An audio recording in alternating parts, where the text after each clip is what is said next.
The NFL trade deadline has passed, and the Browns did not make a trade that maybe people thought they were going to make, right? They trade away Donovan Peoples-Jones. Personally, that does not surprise me all that much, but they did not trade for a wide receiver, a quarterback, or anyone for that matter. So I'm going to give you guys my instant reaction to the Browns movement or maybe lack of movement at the NFL trade deadline. But let's start things off by talking about DPJ, and then we'll talk about the trades that the Browns did not make. But they traded Donovan Peoples-Jones away for a 2025 sixth-round pick, and honestly, getting a draft pick for anything, for anyone that has less than 100 yards through the first half of the year feels like a big win in my book. Now, DPJ is going to go down as one of my low-key favorite random Browns players, right? Where he's got 8 touchdowns, he over 1,800 yards, 3.5 good seasons with the Browns. But unfortunately, DPJ this year was not a contributor on the field. He had a lot of snaps. He was getting plenty of an opportunity and ultimately just could not create some separation, couldn't make a play. And so from a wide receiver on the field standpoint, I think the Browns are happy to get Cedric Tillman on the field more and see what they have in their rookie. Now, from a special team standpoint, not getting a whole lot from DPJ in the punt return game. He was even being shelved as a punt returner recently. And then from a trade compensation standpoint, was it a good trade? Did the Browns get what DPJ was worth? Guys, they got a 6th-round draft pick for someone who's going to be a free agent at the end of the year, who's got 8 grabs for 97 yards this season. Yeah, I would say it was a pretty good trade for the Browns. So all in all, I would say this was a good move for Cleveland. I know that DPJ is a fan favorite. It's a bittersweet moment. I wish him nothing but the best moving forward. I hope he has a successful career in Detroit and he goes on to do great things with the Lions or anywhere else for that matter. But for the Browns, if you're looking at it from that lens of hopefully improved wide receiver play with Cedric Tillman or David Bell, because both those guys have been, unfortunately, sitting on the bench for much of this year, so we'll get to see more of them. And then from a special team standpoint, anyone would be better than DPJ, it feels like, at punt returns as long as they can catch the football. And then from a trade compensation standpoint, it checks all 3 boxes in my eyes. So I've got no real qualms with the DPJ trade. I don't think anyone should. Best of luck, DPJ, up in the Motor City. Now, before we talk about the trades the Browns did not make sure to subscribe to the channel because I don't want you to miss a single thing for this team. And we were almost at 27,000 subscribers. So if you bleed brown and orange and you love the Cleveland Browns, come join nearly 27,000 strong. So this was a trade that fans wanted to see the Browns make, and that was a quarterback trade. Joshua Dobbs going from the Cardinals to the Minnesota Vikings for a day 3 pick swap. Why did Andrew Berry not make this trade? Well, I want to first defend Andrew Berry by saying this much. Andrew Berry made a lot of trades, to this point. But no doubt about it, this was his biggest gamble, not going for a quarterback. I think this is a sign that they believe Deshaun Watson is nearly over the hump, and he is about to return, and he's about to be healthy. But make no mistake, if Deshaun Watson misses the next month or so, or gets injured after he returns, and the Browns roll with P.J. Walker and DTR the rest of the way, Andrew Berry is going to be saying some bad words in his car on his way home, right? That is going to be a move that we talk about for a long time, or a lack of a move. But it's not fair to grade it right now. We have to wait and see how the next few weeks pull out, right? We have to wait and see whether or not Deshaun Watson returns. But if Deshaun Watson goes on IR tomorrow, yes, this is going to be a move that Andrew Berry, fairly so, should be criticized.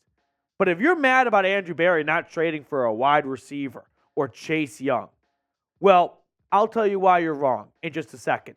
But today's show is being supported by Prize Picks.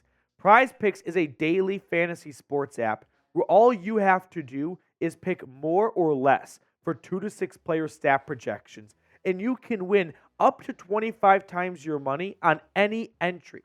Prize Picks is super simple and user-friendly. I spend 1 to 2 minutes on the app, every Sunday morning, Monday morning, and now Tuesday morning, because we not only have Thursday night football this week, we've got Sunday morning football because we got the Dolphins and the Chiefs clashing over in Frankfurt, Germany. So I like the less on Tua's passing yards at 286.5. I just think going across the pond, it might be some tough sledding for Tua through the air, and that's a good Kansas City defense, by the way. And I like the more for Patrick Mahomes, 295.5 passing yards.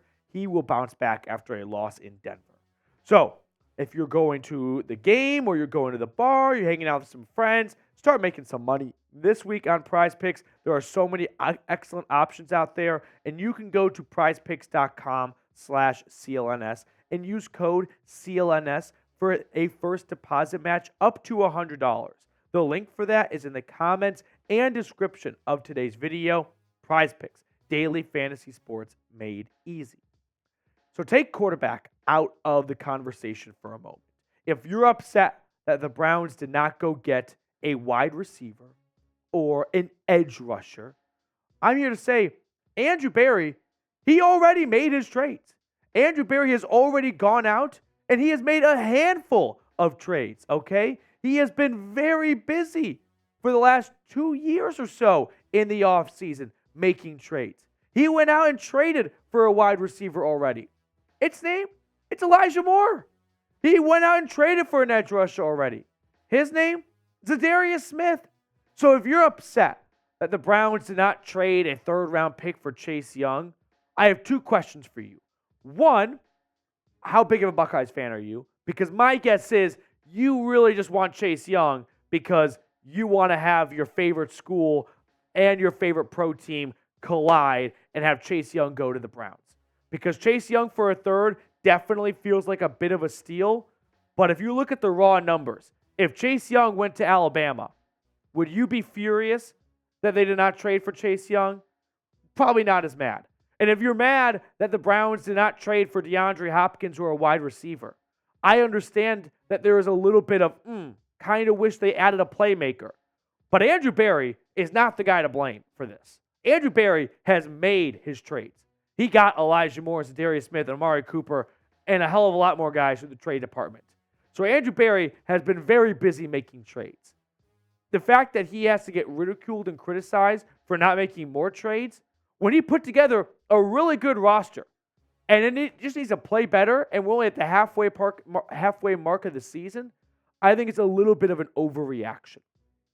Ultimately, the season hinges on this guy, Deshaun Watson, right? If Deshaun Watson comes back tomorrow and is healthy and kicks ass against the Arizona Cardinals, no one's going to be mad that the Browns did not trade for Jacoby Brissett, right? If the defense continues playing like it has been for much of this year, no one's going to be mad that Chase Young was not traded. If Deshaun Watson comes back and he gets a lot of production from Elijah Moore and Amari Cooper, no one's going to be thinking about DeAndre Hopkins or anyone else. But that is the bed we are in right now. Andrew Berry and the Browns are all in on Deshaun Watson playing well the rest of the season. That's the big roll of the dice here. If Watson does not come back healthy and does not play well the rest of the year, well, we are seeing what that team looks like. And that's a 4-3 team. And that's okay. But we probably had higher expectations than 4-3. Because 4-3 kind of turns into 9-8, maybe 10-7. And if I told you before the year the Browns go 9-8, you probably think that's an underachieving season. Now, if they don't get Deshaun Watson healthy or good Deshaun Watson for the rest of the year, this is the man. It's P.J. Walker, right? And maybe they go to Dorian Thompson-Robinson. That's not impossible. But P.J. Walker definitely appears to be the guy for the job moving forward. So with him having 3 games under his belt, and last year, 731 yards and 3 touchdowns and 3 interceptions, we've got a good idea as to who P.J. Walker is. And believe me, I understand the frustration of P.J. Walker has thrown 1 touchdown and 5 interceptions this year. Why is he being anointed as a good backup quarterback? We should go get a new veteran backup QB. I get all that. But if Deshaun Watson does come back healthy, then the backup quarterback conversation goes out the window. So now we just have to simply wait and see as to whether or not Deshaun Watson comes back healthy and if Andrew Berry made the right gamble. But we don't know that right now. So anyone saying otherwise, it's all speculation, right? They could be telling you the Browns made a huge mistake not trading for Jacoby Brissett. Well, imagine if the Browns traded a fourth round for Jacoby Brissett and Deshaun Watson came back in a week and we never used Jacoby Brissett. We just lit a fourth round pick the Browns don't have, by the way, on fire. So it's a big gamble and time will tell. That is all I have for you guys here. But let me know, should the Browns have traded for a quarterback? Yes or no? Are you okay with the gamble the Browns made, banking on Deshaun Watson coming back healthy? Or should they have gotten some insurance policy? What I'll say to the trade for Jacoby Brissett people or trade for Josh Dobbs, I'm not against that idea. Like, I understand that train of thought. I just want to quickly add, Jacoby Brissett, I don't think is going to walk in the building on a Tuesday afternoon and save the day on Sunday.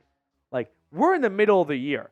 It's tough to add anyone at the trade deadline. It takes some ramping up. If Deshaun Watson's only going to miss another week or two, what kind of draft pick did you want to fork over for another week or two? When, whether we like it or not, and whether it's been pretty or not, PJ Walker is 2-1 as a quarterback. So there is that. That's going to do it for us on today's show. Thank you so much for tuning in. I really appreciate all of our supporters out there. Hit me up on Twitter if you can stand my takes at Matthew Petey. I'm always talking brownies. I'm going to sign off, and I'm going to let you guys go and enjoy the rest of your Tuesday night.